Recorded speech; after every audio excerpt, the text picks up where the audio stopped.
দু ফোঁটা চোখের পানির মূল্য। আল্লাহ সুবহানাহু ওয়া তাআলার ভয়ে দু ফোঁটা চোখের পানি ফেলতে পারা গোটা পৃথিবীর প্রশান্তি, পরিতৃপ্তি এবং মুগ্ধতার চেয়ে অনেক বেশি উত্তম। এটা এমন এক ব্যবসায়িক পণ্য যার মূল্য হচ্ছে কিয়ামতের ভয়াবহ দিনে আল্লাহর আরশের নিচে ছায়া লাভ এবং জাহান্নাম থেকে মুক্তি। এই চোখের পানি আল্লাহ তাআলার কাছে অনেক প্রিয়। আল্লাহ তাআলা বলেন, আর তারা রাসূলের প্রতি যা অবতীর্ণ হয়েছে তা যখন শুনে তখন আপনি তাদের চোখ অশ্রু বিগলিত দেখতে পাবেন। নবী সাল্লাল্লাহু আলাইহি সাল্লাম বলেছেন, আল্লাহর কাছে সবচেয়ে পছন্দনীয় হলো দুটি ফোঁটা এবং দুটি চিহ্ন। একটি হলো আল্লাহর ভয়ে কান্নার অশ্রু ফোঁটা এবং আরেকটি হলো আল্লাহর প্রতি প্রবাহিত হওয়া রক্তের ফোঁটা। আর চিহ্ন দুটো হলো আল্লাহর প্রতি আঘাতের চিহ্ন এবং আল্লাহর নির্ধারিত কোনো ফরজ ইবাদত আদায়ের চিহ্ন। আল্লাহর নবী সাল্লাল্লাহু আলাইহি সাল্লাম ছিলেন নিষ্পাপ। তার আগের ও পরের সমস্ত গুনাহ আল্লাহ মাফ করে দিয়েছিলেন। তারপরও নবী সাল্লাল্লাহু আলাইহি সাল্লামের অবস্থা এমন ছিল যে তিনি আল্লাহর ভয়ে বেকুল হয়ে কাঁদতেন। আব্দুল্লাহ ইবনু শিখীর রাদিয়াল্লাহু আনহু থেকে বর্ণিত, তিনি বললেন, আমি নবী সাল্লাল্লাহু আলাইহি সাল্লামের কাছে গেলাম। তিনি তখন সালাত পড়ছিলেন। কান্নার কারণে তার বুক থেকে ডেকসি টগবগানির মতো শব্দ আসছিল।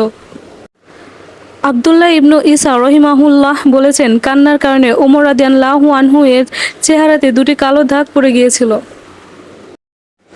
সালামা ইবনু হাজর রহিমাহুল্লাহ বলেছেন, মৃত্যুসজ্জা আবু হুরায়রা রাদিয়াল্লাহু আনহু কাঁদছিলেন। কারণ জিজ্ঞাসা করা হলে তিনি বললেন, দুনিয়া ছেড়ে যেতে হবে এজন্য কাঁদছি এমনটা ভেবো না। আসলে আমি কাঁদছি এটা ভেবে আমার গন্তব্য তো অনেক দূর, অথচ আমার পাথেয় সামান্য। আমার অবস্থা এমন যে আমি জান্নাত এবং জাহান্নামের মধ্যবর্তী একটি ঘাঁটিতে অবস্থান করছি। জানি না জান্নাত আর জাহান্নামের মাঝে কোন দিকে আমাকে নিয়ে যাওয়া হবে। ইসলামী বিশ্বের তৃতীয় খলিফা ছিলেন উসামান ইবনু আফফান রাদিয়াল্লাহু আনহু। তিনি ছিলেন সেসব সৌভাগ্যবান সাহাবীদের অন্যতম যাদেরকে আল্লাহর নবী সাল্লাল্লাহু আলাইহি সাল্লাম তাদের জীবিত অবস্থাতেই জান্নাতের সুসংবাদ দিয়েছিলেন।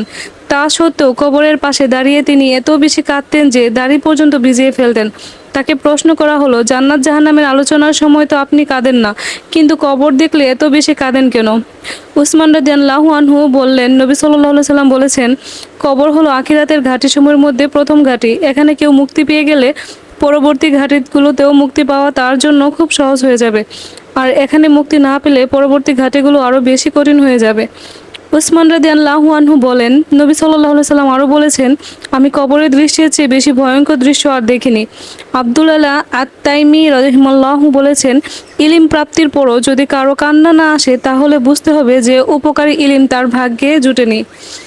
সুফিয়ান সাউরি রহিমাল্লাহু বলেছেন, কান্নার 10টি অংশ রয়েছে, যার 9টি অংশ হলো লোক দেখানোর জন্য, একটি অংশ শুধু আল্লাহর জন্য। বছরে একবারও যদি সেই অংশটি এসে পড়ে তাহলে বান্দার নাজাতের জন্য সেটি যথেষ্ট হয়ে যাবে। কিয়ামতের দিন বান্দার বিরুদ্ধে সাক্ষ্য গ্রহণ করা হবে।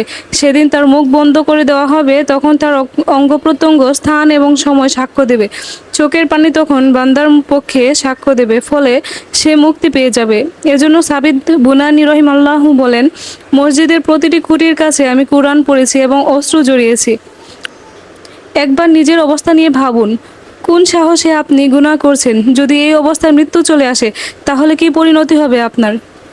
জনৈক সালাফ সবসময় কান্নাকাটি করতেন। এ ব্যাপারে তাকে জিজ্ঞেস করা হলে তিনি বললেন, আমার ভয় হয় হয়তো আল্লাহ তাআলা আমার দিকে তাকিয়ে বলবেন, তুমি আমার কাছ থেকে চলে যাও, আমি তোমার উপর রাগান্বিত। এ কারণে সুফিয়ান সাউরি রহিমাল্লাহু ক্রন্দন করে বলতেন, আমার ভয় হয় যদি মৃত্যুর সময় আমার কাছ থেকে ঈমান ছিনিয়ে নেওয়া হয়।